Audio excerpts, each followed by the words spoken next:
Pope Leo XIV weighs in on the Durbin-Cupich controversy here in the U.S. Robert Royal and Father Robert McTeigue are here with their analysis. Actress Kym Karath, the original Gretel in The Sound of Music, reflects on the 60th anniversary of the classic film and the brand new stage production at the Kennedy Center. And Daily Wire host Michael Knowles tells me how theater, the classics, and his faith fuels his work. The World Over begins right now.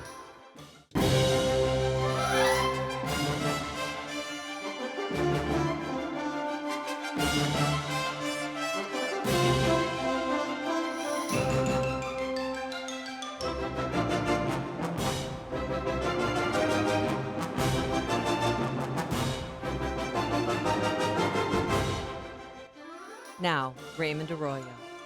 A warm welcome to all of you joining us in the United States and the world over. An important show for you tonight.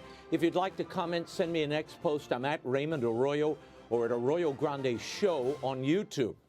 Pope Leo spoke out this week on the controversial decision by Cardinal Blase of Chicago to honor Dick Durbin, the Illinois senator with a Lifetime Achievement Award. This despite his decades-long public support of abortion on demand. 10 bishops spoke against the honor. Durbin has since decided to decline it. But Pope Leo's comments, have they brought clarity or confusion to the situation? Here with analysis, I'm joined by Editor-in-Chief of The Catholic Thing, Robert Royal, and Jesuit theologian and host of the Catholic Current podcast, Father Robert McTeigue. Thank you for being here. On Tuesday, as you all know, Pope Leo was asked by EWTN News in Rome about this controversy. He started this way. I'm not terribly familiar with the particular case. I think that it's very important to look at the overall work that a senator has done during, if I'm not mistaken, 40 years of service in the United States Senate. I understand the difficulty and the tensions, but I think, as I myself have spoken in the past, it's important to look at many issues that are related to what is the teaching of the Church. Bob, what is Leo saying here? I mean, isn't this similar to Cardinal Cupich's original defense of this award, that there are many issues to consider, not just one, abortion? Yeah, unfortunately, I think that this was kind of a political ducking and dodging. He's from Chicago, he's from Illinois. It's primarily a Democratic state, and he knows it's been a hot button issue, a hot potato out there for years and years. Unfortunately, he's not following the teaching of the Church on this. He's following rather what has become kind of a settled understanding among certain people in the Church about democratic politics. The only coherent view of this, in my estimation, came in 2004, when then Cardinal Ratzinger sent a message to the bishops of the United States, which, as we know, Cardinal McCarrick tried to distort, saying that not all issues are on the same moral plane. And obviously there's a difference between someone who supports the direct killing of innocent human life in the womb and someone who is allegedly good on immigration. I don't even allow that characterization because we haven't had immigration reform in the last 25 years. So what good Dick Durbin has done in immigration, I don't know, other than to kind of weigh in on the Democratic side and the side of the people in the Church who think that enforcing the law is somehow inhuman or unchristian. Father, I want your reaction to this portion of Leo's comments. Here he is talking about the meaning of the term pro-life. Someone who says I'm against abortion but says I'm in favor of the death penalty is not really pro-life. So someone who says that I'm against abortion but I'm in agreement with the inhuman treatment of immigrants who are in the United States, I don't know if that's pro-life. Father McTeigue, does support for the death penalty or enforcement of immigration law cancel one's pro-life status? Raymond, if I were granted 3 wishes from a genie, the first would be that the Pope never gives an off-the-cuff remarks to the press again. And the second would be that we don't expect the Pope to have everything to say about every issue in a 24-hour news cycle. And if we got those granted, I wouldn't want a third wish. I would be happy. The short answer, though, is no. Abortion is an intrinsic evil. There is no way to spin it, negotiate it, talk about it, listen about it. It is always and everywhere wrong. It's part of revelation, it's part of natural law that capital punishment is licit, but the application is prudential. And to equate a prudential question, which may not be ignored or denied, and then make that on the same level as an intrinsic evil is a category error. I wish that would stop.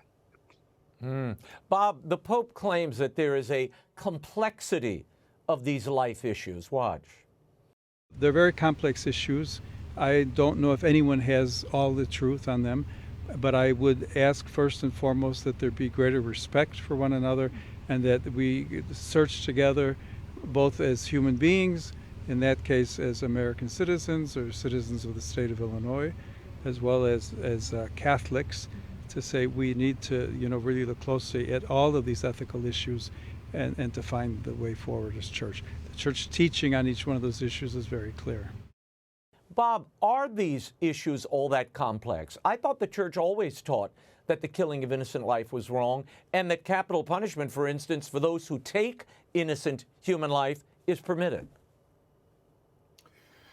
Yeah, look, if you listen carefully, what he's trying to do is just calm the waters a bit here, as I said earlier. And if you're going to be sensitive on all these different issues, fine. It's not necessarily complex. As Father says, it's a category error to make these things seem to be all on the same moral plane.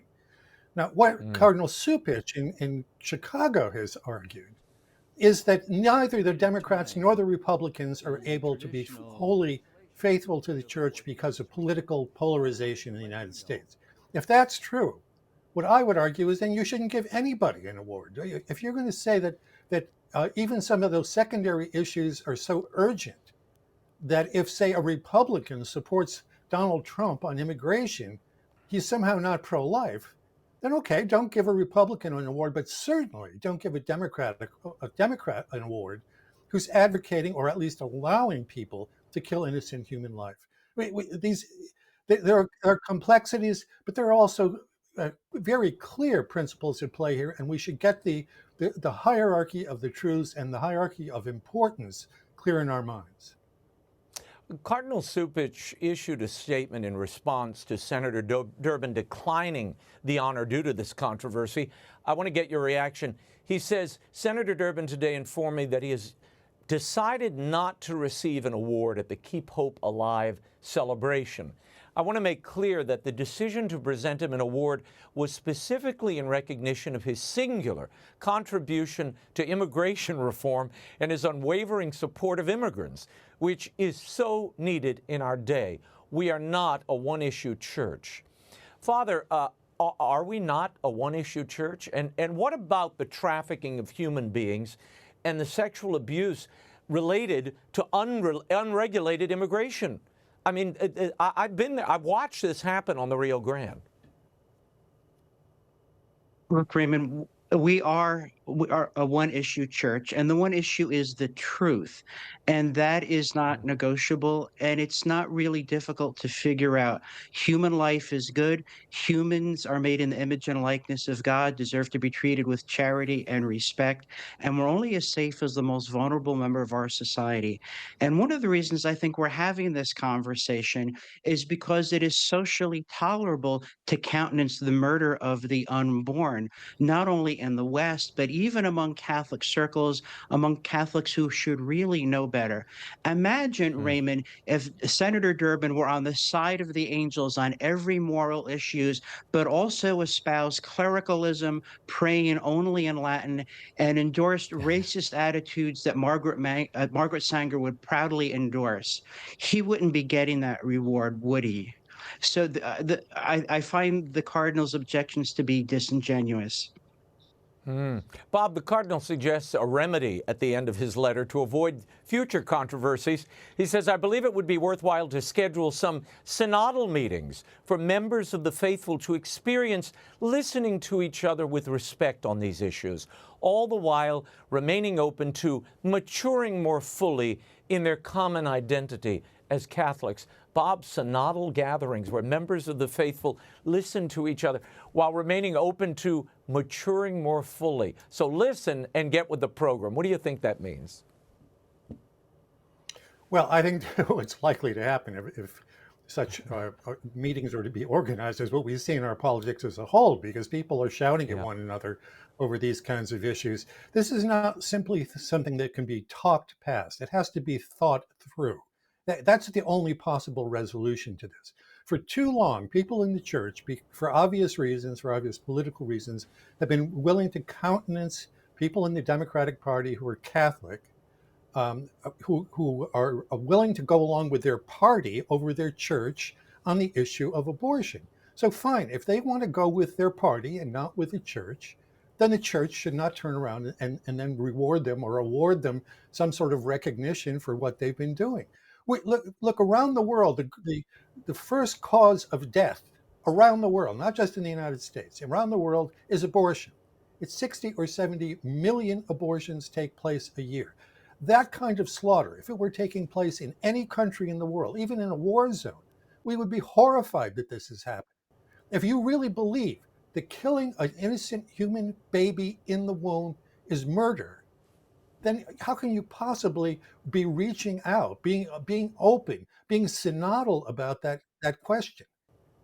Yeah, well, Bob, I think this is why, and Father, I'll give you very quickly the last word. I think this is why the faithful watching this are so distressed, because you raise the primary issue. You have a politician who has been denied communion in his own diocese for years because of his public stance supporting a gravely evil act that the church vehemently opposes and has always taught is objectively evil, and yet we're now wanting to present him with an award. Father, there's the disconnect, because it shows you either don't really believe that, you don't really think the Eucharist is in need of protecting that much, or that all these issues are kind of, that, yeah, it's in the old books, but we don't need to talk about that to disturb the unity that we have here. Father McTeigue, final comment. Raymond, very simply, here's my concern. These exhortations to listening are, again, disingenuous, distracting, and dangerous.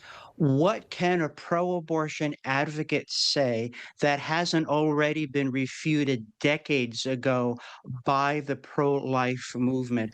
I have absolutely no interest in hearing any excuse, however earnestly proposed, that will allow for the murder of children in the womb. And the idea that it's something that honorable people may sit down and talk about and discover some third way of appreciating abortion, I don't want to be part of that. I don't want to be complicit in that sin.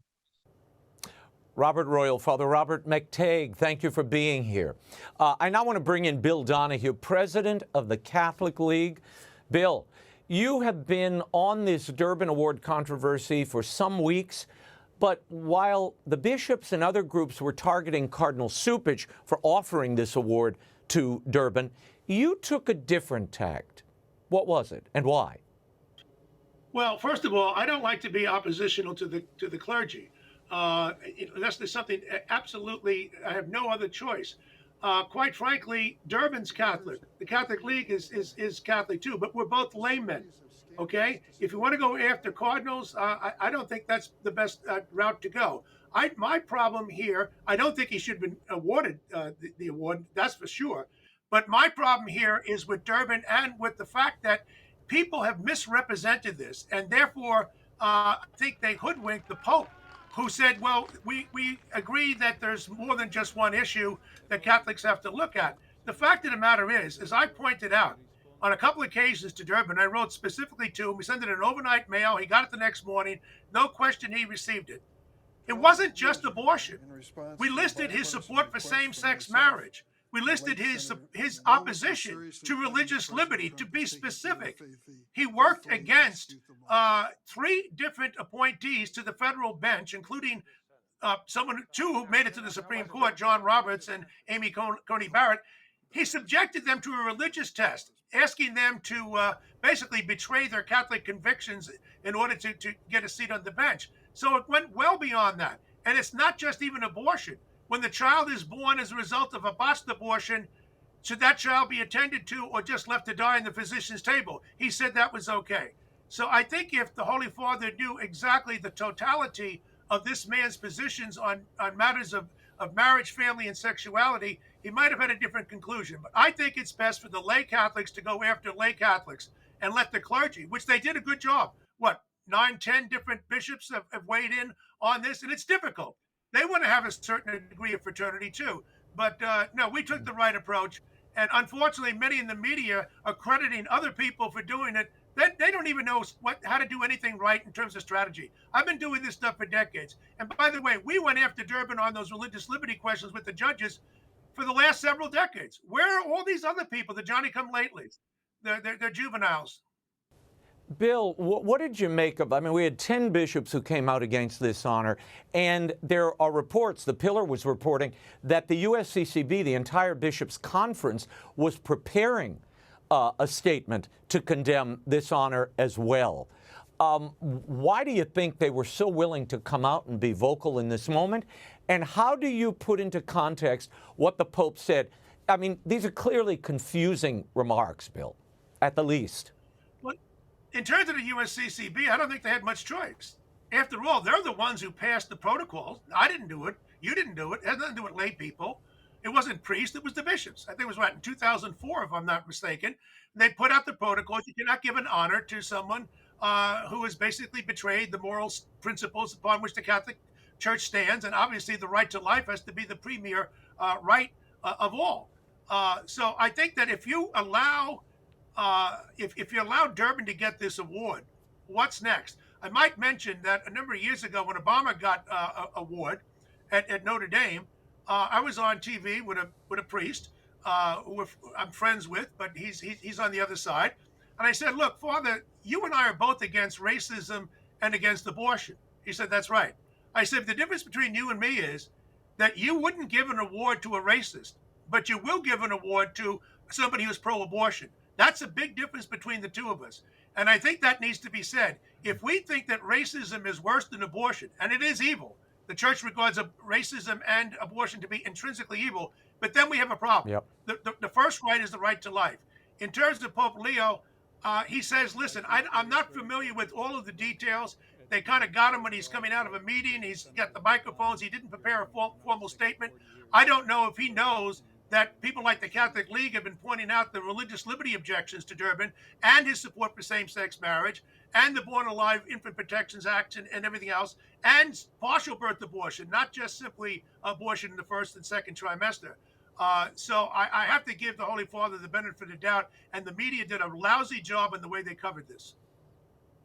Bill Donohue, we will leave it there. Thank you for being here, and we'll check in with you in the days ahead. Thank you, Bill. Thank you so much. So long, farewell. It has been 6 decades since this young lady captured the hearts of moviegoers the world over. The sun has gone to bed, and so must I.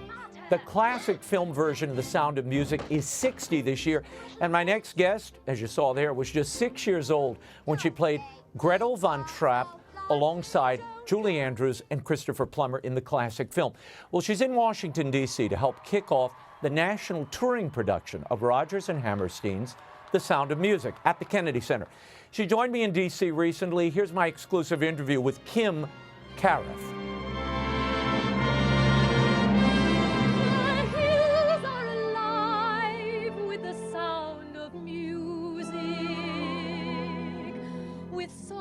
Have sung for 1,000 years.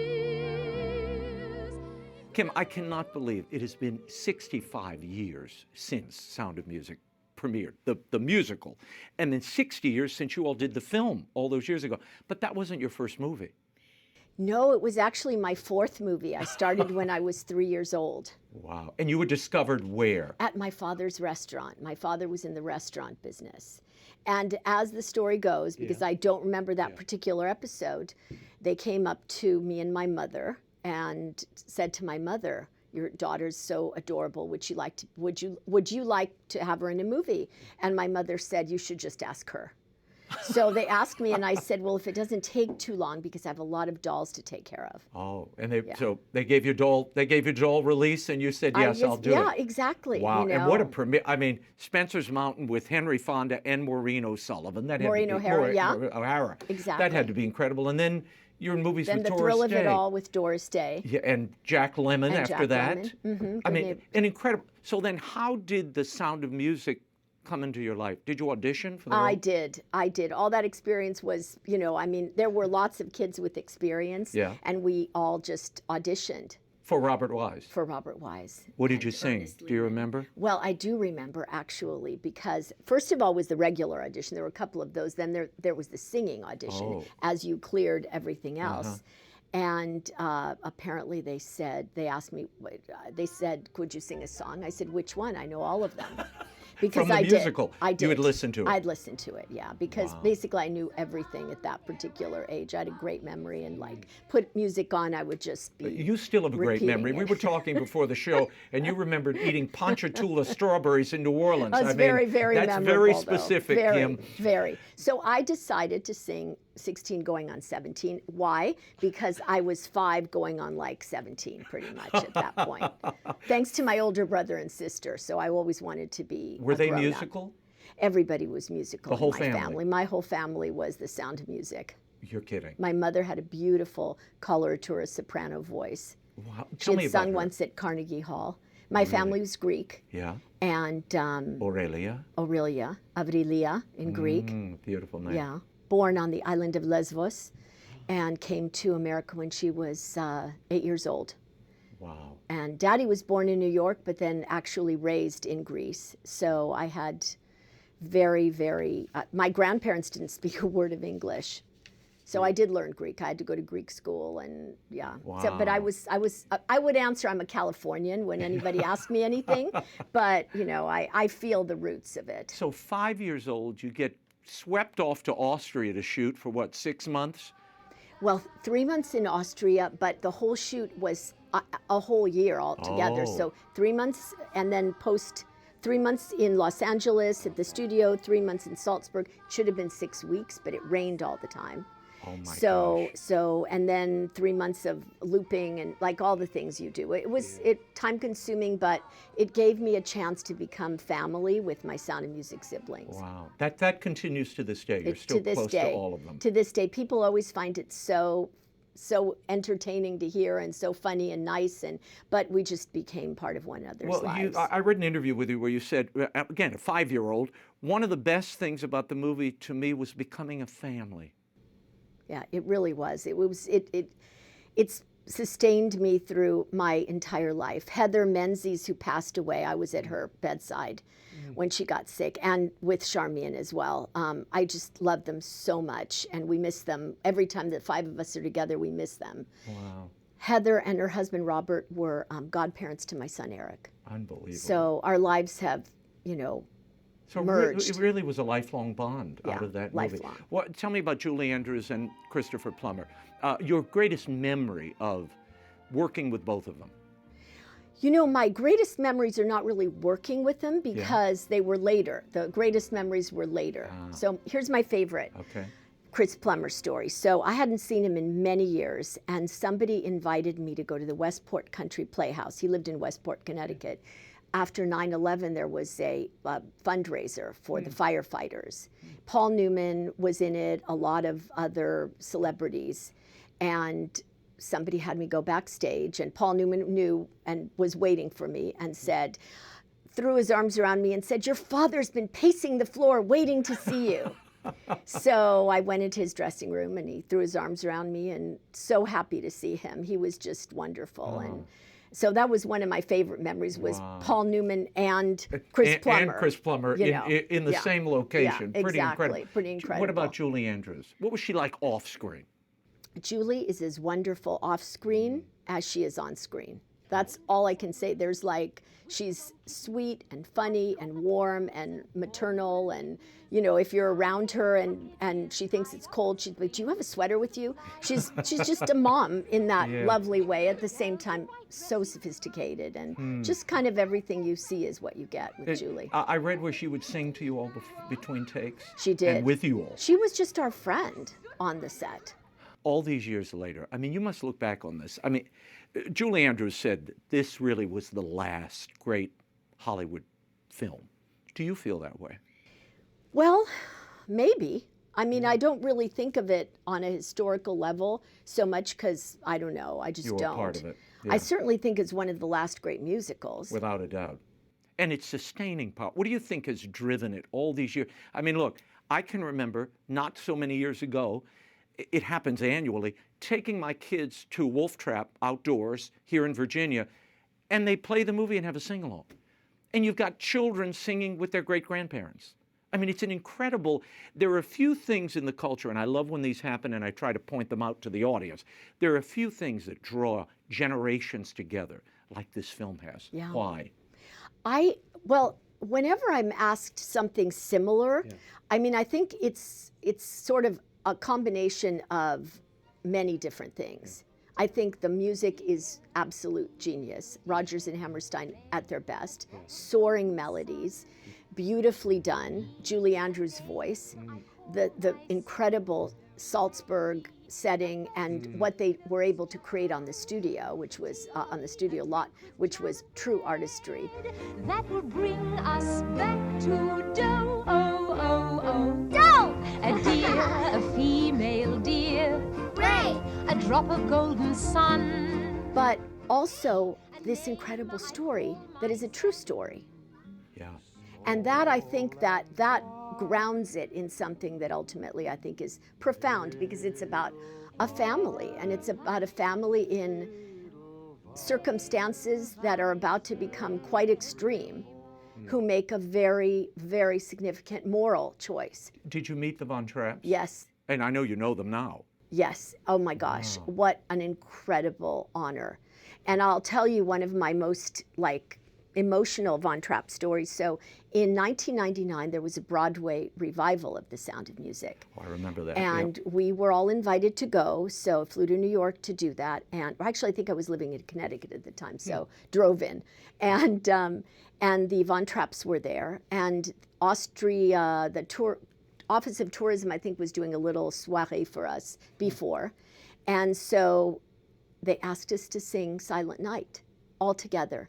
So the Broadway cast, all 7 of us, and the actual Von Trapps sang Silent Night. And it still kind of chokes me up, because it was like, I mean, I still have goosebumps thinking about it. Yeah. It was kind of amazing. I don't think anybody recorded it, but I mean, to have their history with us that day was just amazing. Yeah, no, it's really the meeting of both the cultural and the reality, and what a moment. Oh, absolutely. What a moment. Yeah. Tell me, in 1991, you have a birth. Your son Eric comes into the world, and this really changed your life in an unexpected way.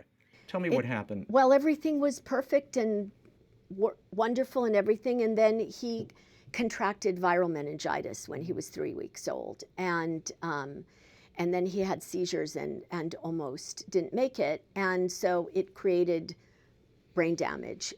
He's in wonderful shape. He's strong and gorgeous and sweet as can be, but we live with disability. Yeah, and you started a foundation as a result of. Well, he changed, as I told you, the entire trajectory, and struggling to get the right set of circumstances for him, you know, in terms of school, in terms of everything, was very difficult. Yeah.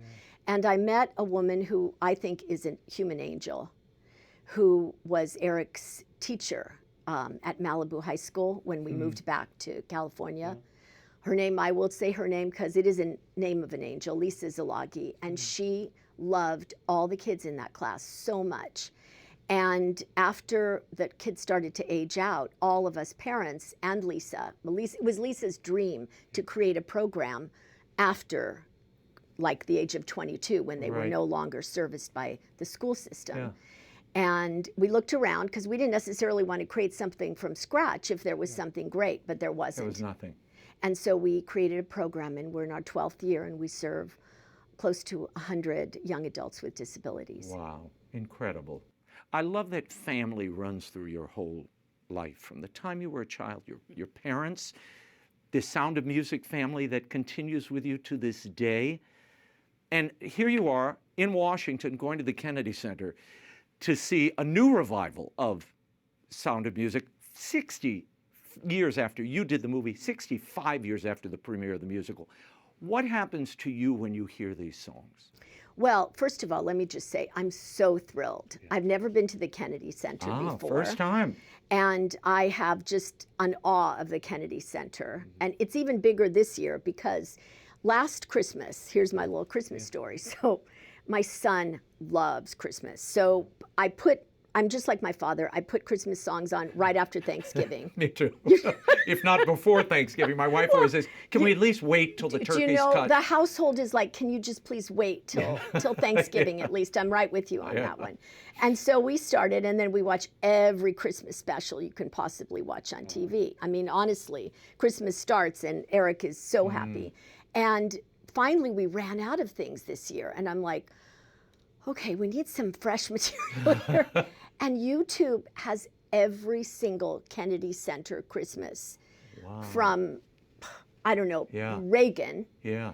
And I've watched all the presidents celebrate Christmas. We've watched with Eric, like all of these incredible musicians, everyone from Johnny Mathis to, I mean, just everyone, Julie Andrews and Johnny Mathis. And it's, so I've been even more in awe of the Kennedy Center. I always was with the Kennedy Center honors, but it's just like it's a cornerstone of our culture. Yeah, I agree. It's our cultural showplace. I mean, it's America's showplace. So your thoughts on this revival, a new generation seeing this show live. It was written, Rodgers and Hammerstein wrote this very late in their careers, and still, I mean, usually songwriters at the end, not so hot. Not these guys. Not them. Every song's a hit. Top of their game. Yeah, it's incredible. Yeah, and I guess Edelweiss was the last lyric that Oscar Hammerstein wrote. That's what I heard. Yeah. But what do you feel when you sit there and you hear these songs? Oh, I'm going to try to not cry. That's going to be my major.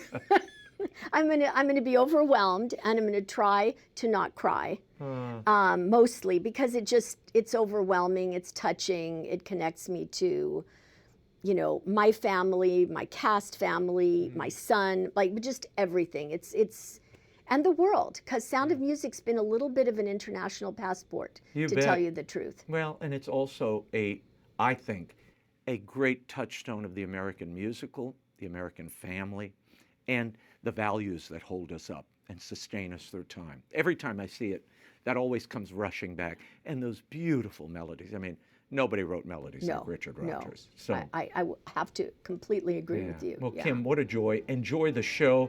And so long, farewell, auf Wiedersehen. Goodbye. Great to see you. Thank you. My pleasure. To bed, and so must I. So long, farewell, auf Wiedersehen, goodbye.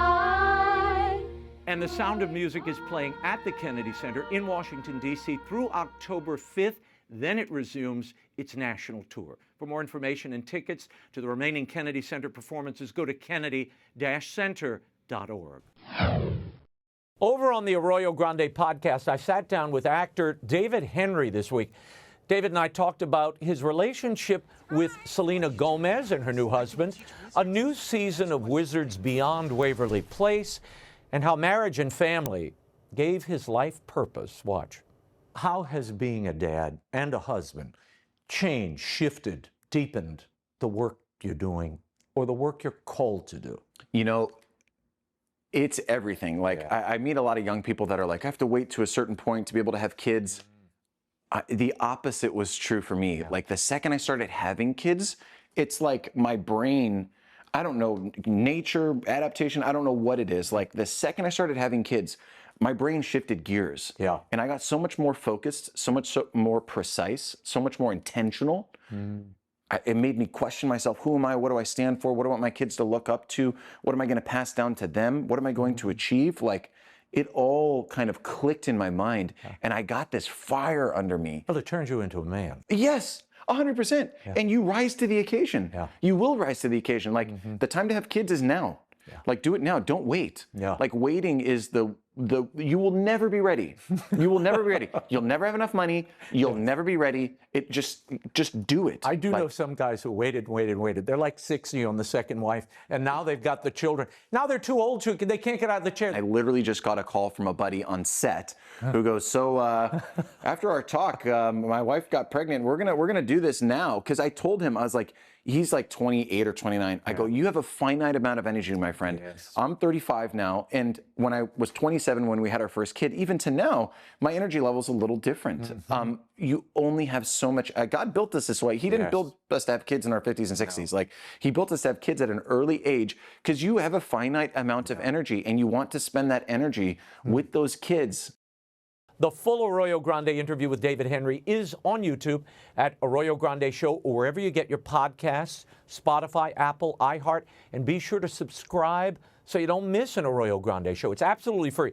And Friday's Prayerful Posse examines Pope Leo's pro-life comments in real depth. Visit RaymondArroyo.com for all the links. And while you're there, I'm going on a cruise in the footsteps of St. Paul and St. John. I'd love to have you join us. In September of 2026, we're going to Thessalonica and Patmos, Athens, Ephesus, to the Virgin Mary's house. There'll be daily Mass with Monsignor Christopher Nolte. It's going to be an inspiring trip, and gosh knows we need it.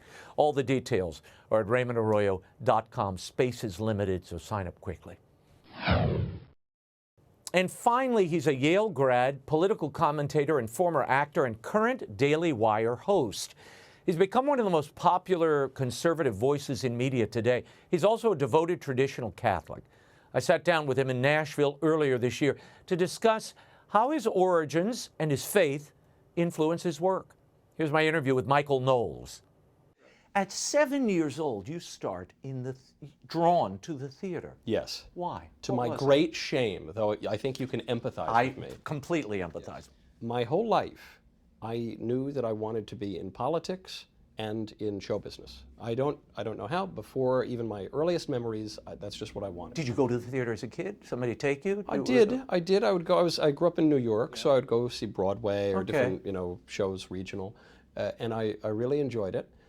But both of those things were in my head from an early age. In fact, I knew since I was a little kid I wanted to go to Yale, because I felt Yale was the only place you could go and be in politics or in show business. Or in the arts. In the arts. It did both. And so I was always quite drawn to that. And I think many people will hear that and say, well, okay, politicians and actors have a lot in common. They're liars, they're egotistical, they're very vain. But they shouldn't. But they shouldn't, because at their best, acting is not lying, it's telling the truth in imaginary circumstances. Yes. And at their best, actors and politicians care about people. They care about character. They care about what makes human beings tick. They care about human nature. Yeah. And so, they're bad versions of both of those things. But at their best, I think they have a lot in common, which is why you see a lot of Ronald Reagans, Arnold Schwarzeneggers, Donald Trumps, for that matter. Yes. Well, the showbiz is a part of connecting with people, and if you use it for good, yes, there's a power there. Tell me about. I saw in your biography the Stella Adler Conservatory, where you studied as a very young person. Yes, I was an early teenager, and I studied there. But Stella Adler was gone at this point. Yes, yeah. And I believe you studied with the woman herself. Yeah, my old mentor and torturer. Yeah, Stella, yes. For 3 years, I was in her last class. I think I'm the reason she had the last class, but we definitely put her away. She was for those who don't, Stella Adler was kind of one of the apostles of acting technique in America. And look, the time I was studying in New York, Michael, it was at amazing. I studied, you're going to really be envious of this. I studied personally with Sandy Meisner, Uta Hagen, Stella Adler. Beatrice Straight was a dear friend of mine who did Network, won an Academy Award for Network, and taught the Chekhov technique. So to be there at that moment and see, I mean, I really did feel like a disciple to these people. It's unbelievable, because my teacher, after the Stella Adler School, she was gone. I went back for a professional scene study with Win Handman, who he was an assistant to Meisner in the 50s. And what's funny about all these people you're naming, though, the members of the group theater, Win later, they were all basically commies or socialists. At one point. At one point. Stella left, but some stayed for a long time. Yes, and I thought it's very funny to be a conservative, but to have been trained by these people, disciples of Shaw and all of these radical left people. But I think of that training in many ways as being similar to going to a very left-wing university, which is, if you can maintain your beliefs, your core of beliefs, it's really very helpful, because it exposes you. There is not a left-wing thought that has not been presented to me, that I haven't had to consider. That's just the mainstream of the culture. And so if you can swim against the tide a little bit, you get all of the benefits of their teaching, and you also can figure out where they go a little wrong. Then you go off to Yale. You study history, Michael. What happened to the theater? Now, I know you continued doing lots of theater plays there. and You were directing plays and operas. Yes, yeah. I was very involved, but I was not, they didn't have a performance major. Had they had a the graduate school had the Yale School of Drama has the performance, but undergraduate is basically a dramaturgy degree, and I didn't want that. However, I studied history and Italian literature was my double major, and my 2 dissertations both involved the theater. My history dissertation was about Lloyd Richards and August Wilson, because they were both at Yale at the same time, and August Wilson had his cycle of Ma Rainey and all that. Fences just became a movie with Denzel Washington, another Win Handman student. And then how does politics come in? So you graduate, you're working as an actor a little bit, and then there's a congresswoman in 2010. The great Nan Hayworth. The great Nan Hayworth, and you become her spokesman? What happened there? Yes, so I had known Nan as a family friend since I was a kid. And Nan was running for Congress, actually while I was still in college. And something about Yale that you might have picked up from this is, you do everything but study there. So you do all sorts of extracurriculars, probably a little too much partying, and all these extracurricular activities. So I jumped on Nan's campaign. I started out as an intern, but on a congressional campaign, those campaigns are infamously short on cash, short on staff. It's a great political training ground, because you get on-the-ground kind of nitty-gritty politics, but the issues are all federal issues, so you get national exposure. And if you have any ambition, you can rise up a campaign quickly. So I took on a more prominent role in the campaign. We were running against a guy named John Hall, who was an incumbent. He was in the band Orleans. You're still the one that all that. So one of their famous songs was "Dance with Me, I Want to Be Your Partner, Can't You See?" So we did a version, the Young Voters, for an Orleans reunion tour. And that was Vote With Me, Let's Make John Hall Leave Washington, D.C. And it got a little play, mostly because they threatened to sue us. So after that, Nan won, happily. After that, I was brought into a number of other campaigns. I really liked it. So when I was a jobbing actor in New York, doing a little bit of theater, a little bit of TV, a little bit of film, my day job, most day jobs for working actors are catering, waiting tables. Mine was working Republican campaigns. Which led to one of the craziest experiences. I auditioned for a role in New York, and they said, "Do you speak any other languages?" And I said, "Well, I have Italian, touch of French." And I joked. I said, "Oh, and I have Esperanto." I'd studied it a little bit in high school. And I said, "That probably won't be very useful." And they said, "No, actually it will." The other casting director says, "Will it?" I says, "Yes, client number 1 speaks Esperanto." I said, "Your client's George Soros." She said, "He is. How'd you know that?" I said, "Because there are about 5 people on earth who speak Esperanto, and he's the biggest one. Wow. He's the only one with the money to cast something." They were casting actors to play sommelier and caterers at his wedding, his 3rd wedding. And they cast me. And I said, "This is the craziest thing. I've worked Republican campaigns at this point for years." There were people there, Nancy Pelosi, Samantha Power, Bono was there, all these big liberal figures. And it actually gave me some comfort, Because I said, the fact that they hired me to do this job, they all could have the Googled people. me. Yes. I said, perhaps George Soros doesn't actually control the whole world. In the way we imagine. That's right. It's a little more limited, just the Upper West Side. But Exactly. It's okay, but it's good real estate. Yes. It's amazing. So you go, tell me about this though. I'm going to fast forward a little bit here. Andrew Klavan has a show. Yeah. Even before he had a show. Before you had you were friends with his son or worked with his son Spencer, right? Yes, I at was Yale. in college. I directed him in opera. We lived in the same dorm. Is that how you met Andrew? Yes, and I was a fan of Andrew, and I knew Spencer. I was friends with Spencer. Yeah. And somehow I didn't put the two together. Klavan's not a very popular last name, but I didn't put it together. He calls me up one day. He says, "Michael, my father wants a little help with his communications. Could you help out? You're the only guy I know in conservative politics and show business." I said, "Sure, okay." And so we met and became fast friends. And it's all kind of providential, I guess. I was planning to move to LA, do more film work or TV work.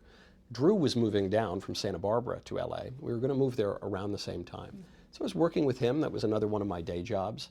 In fact, I had to write like him. I had to learn to write like him for social media and things like that. And so we end up there.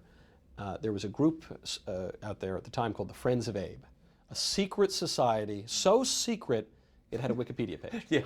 Very and regular postings in the LA Times. Exactly. But yes. So I was part of that group, conservatives in show business, and the head of the group at the time was Jeremy Boring. They were putting together first a group called Truth Social, which became the Daily Wire, and I was banging around there. But when Jeremy asked me to join the Daily Wire, I was going to be the pizza boy number 3 or something of the Daily Wire. There were 5 employees. He said, "Do you want the job?" And so I said, "Okay, that's fine." We do it. The election day, 2016. I was wrapping. It was the last day of principal photography on a very low budget movie, but one that I had the lead role in. And I really felt like the dog that caught the car. This is great. I'm in LA. I get to make this movie, albeit with a low budget. And I drove back to the Daily Wire. We did election coverage that night.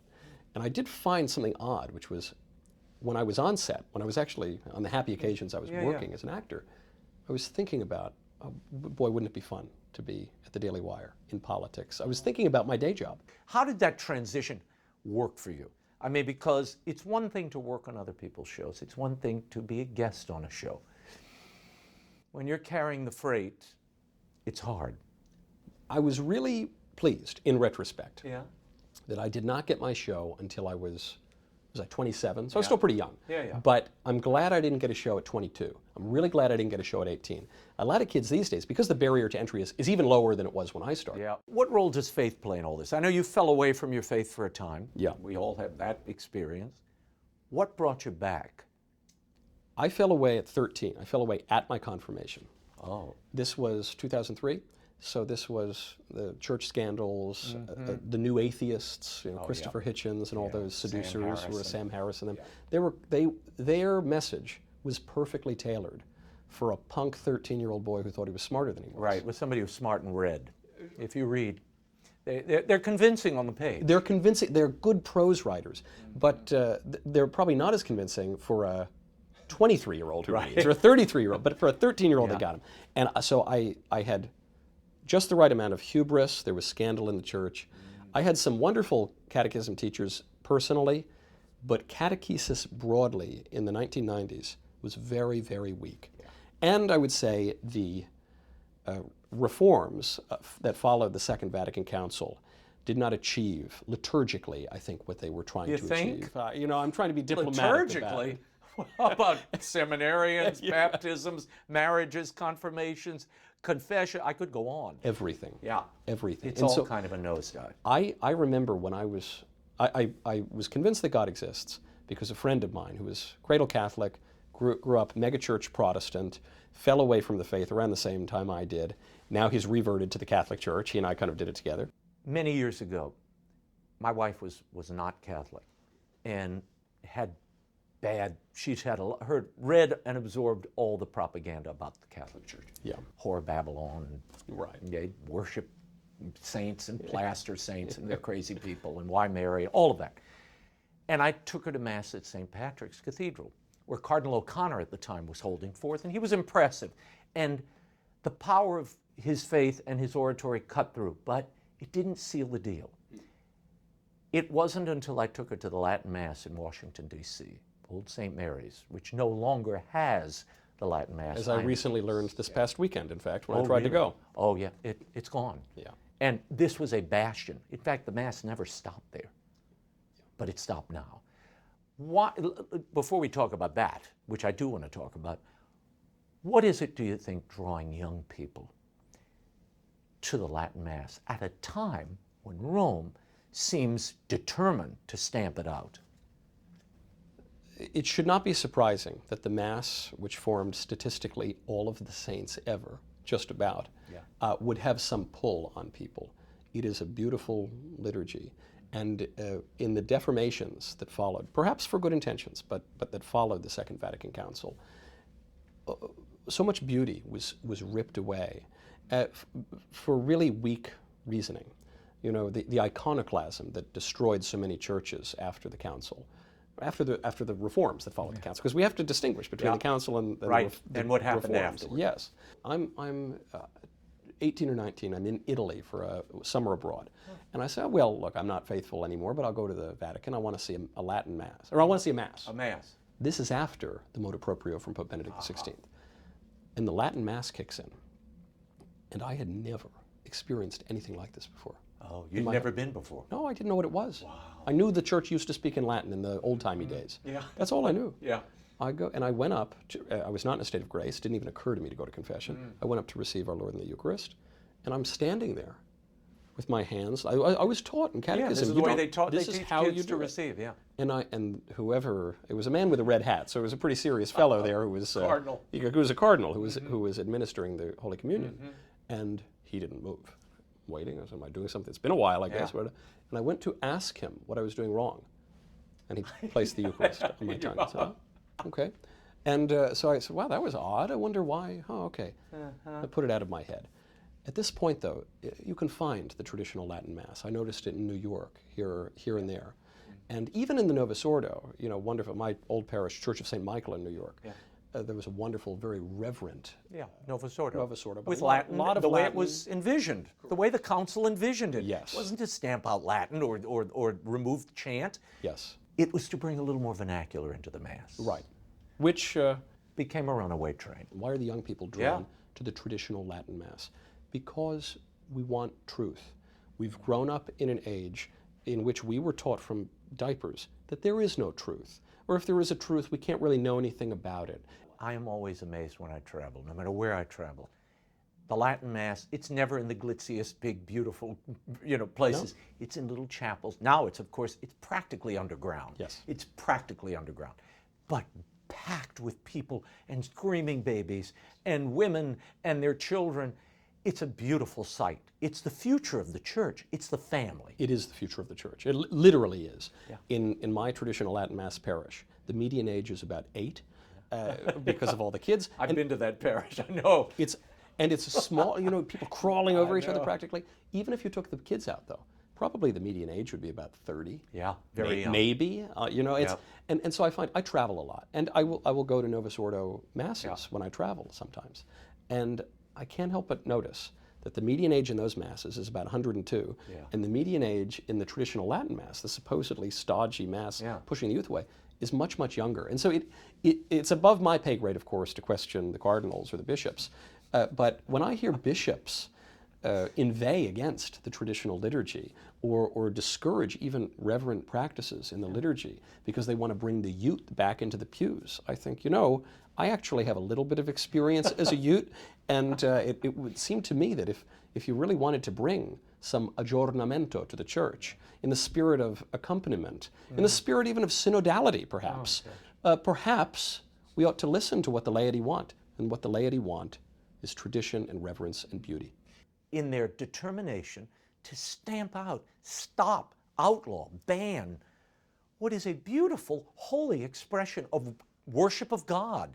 Why would you ever want to stop that? Well, there's something fitting about the traditional liturgies being driven underground by these very bishops. I think of Henry VIII, when he goes in, destroys Canterbury Cathedral, tears down such beautiful icons, steals all the land. So the Protestants got all the good churches, and the Catholics went underground. And the deformations that occurred to the liturgy after the Second Vatican Council, in many ways, the purpose was to make the Mass more Protestant, and that was supposed to bring people into the church, even though it didn't work. And so once again, we have these Protestant rites, or seemingly Protestant rites, cropping up, and once again, the Mass of the Ages is driven underground. But it is in that struggle, it is in that oppression, to use a popular word, that often the church flourishes. You know, this is why we say, and the cardinals know this well, they wear the colored slippers, that the blood of the martyrs is the seed of the church. What is the role of the Michael Knowles show going forward in this time? How do you see it? Will it shift at all? Will it change at all? It will not change, but it will become, I hope, more of what it is. I hope that it deepens. And part of that is, going back to our friend Aristotle, it's not enough to just understand the virtues. You have to live the virtues. And I think this applies in political philosophy as well. Yeah. We move in time and space. Michael Knowles, always a pleasure. Thank Great you to so see much. you. Save me a cigar next time. I certainly will. That is all the time we have for now. Until next time, we'll be scouting the world over for all that is seen and unseen. On behalf of the staff and crew of EWTN News, thank you for watching. I'm Raymond Arroyo. Bye now.